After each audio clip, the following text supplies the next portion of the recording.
Une SAE donne lieu à un ou plusieurs livrables ou à plusieurs versions d'un même livrable. Tous ces livrables ne seront pas nécessairement notés, mais ils serviront tous à évaluer. Ça y est, on vous a perdu ?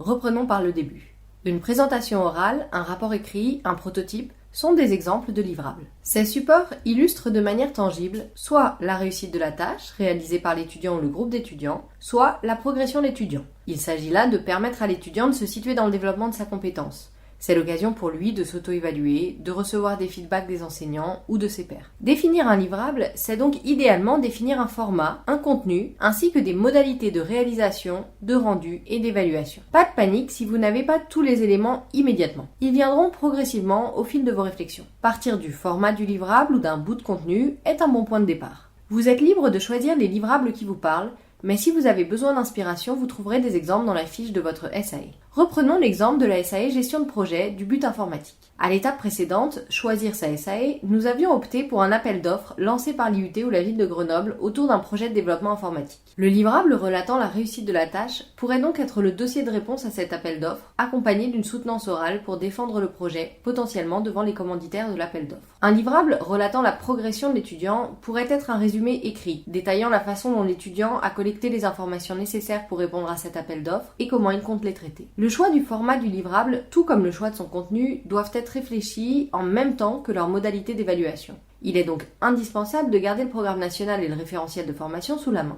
Voici quelques propositions de questionnement qui pourront vous aider à avancer et passer de l'abstrait au concret. Quelle est la compétence et le niveau de développement associé que je suis censé évaluer via la SAE ? Quels seraient les critères de réussite de la tâche demandés pour ce niveau ? Quels sont les éléments qui vont permettre à l'étudiant d'évaluer sa progression, de se situer ? Comment transformer ces éléments en critères observables ? Dans quelles conditions vais-je pouvoir les observer ? À quel moment vais-je les évaluer ? Qui va être en mesure d'évaluer ces critères ou de donner un feedback ? Explicitons ces questions à la lumière de notre exemple de SAE gestion de projet. Quelle est la compétence et le niveau de développement associé que je suis censé évaluer via la SAE ? La compétence visée par cette SAE est conduire un projet, dont le niveau 1 correspond à identifier les besoins métiers des utilisateurs. Quels seraient les critères de réussite de la tâche demandée pour ce niveau ? Ici, on pourrait retrouver des composantes essentielles. Dans l'exemple tiré de la SAE gestion de projet, la composante essentielle en communiquant efficacement avec les différents acteurs du projet pourrait être déclinée sous différents critères tels que l'étudiant a-t-il choisi le moyen de communication le plus adapté à son partenaire ? A-t-il su utiliser un langage adapté aux standards de la communication professionnelle ?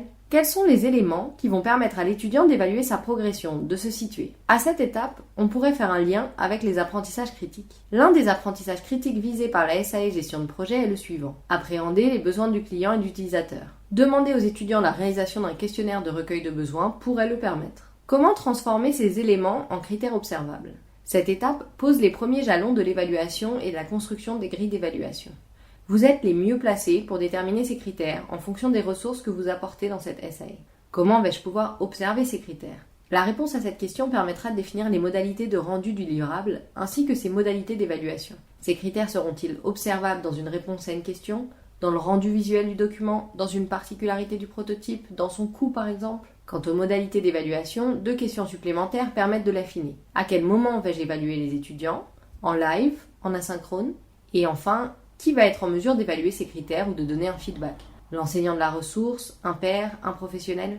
Une fois que vous aurez déterminé vos livrables, nous vous recommandons ces quelques vérifications afin de s'assurer qu'ils correspondent bien à votre SAE. Y a-t-il bien un livrable qui permette d'évaluer la réalisation de la tâche d'une part et la progression de l'étudiant d'autre part ? Est-ce que les composantes essentielles et les apprentissages critiques associés à votre SAE sont évaluables à travers au moins l'un des livrables ? Ai-je défini le format, le contenu et éventuellement les modalités de création et de rendu du livrable ? Ai-je défini les modalités d'évaluation de ces livrables ? L'étudiant a-t-il suffisamment d'heures allouées pour réaliser ce livrable ? Les enseignants ont-ils suffisamment d'heures allouées pour réaliser l'évaluation de ces livrables et les feedbacks associés ? L'étudiant a-t-il les moyens de réaliser ce livrable à ce moment-là ? Pour compléter ces questions, n'oubliez pas que vous pouvez toujours vous référer à la grille qualité d'une SAE proposée par le Lab7 dont nous vous parlions dans la première vidéo de cette série consacrée à la construction de la SAE. Notre prochaine étape portera sur les transformations attendues chez l'étudiant au cours de la SAE.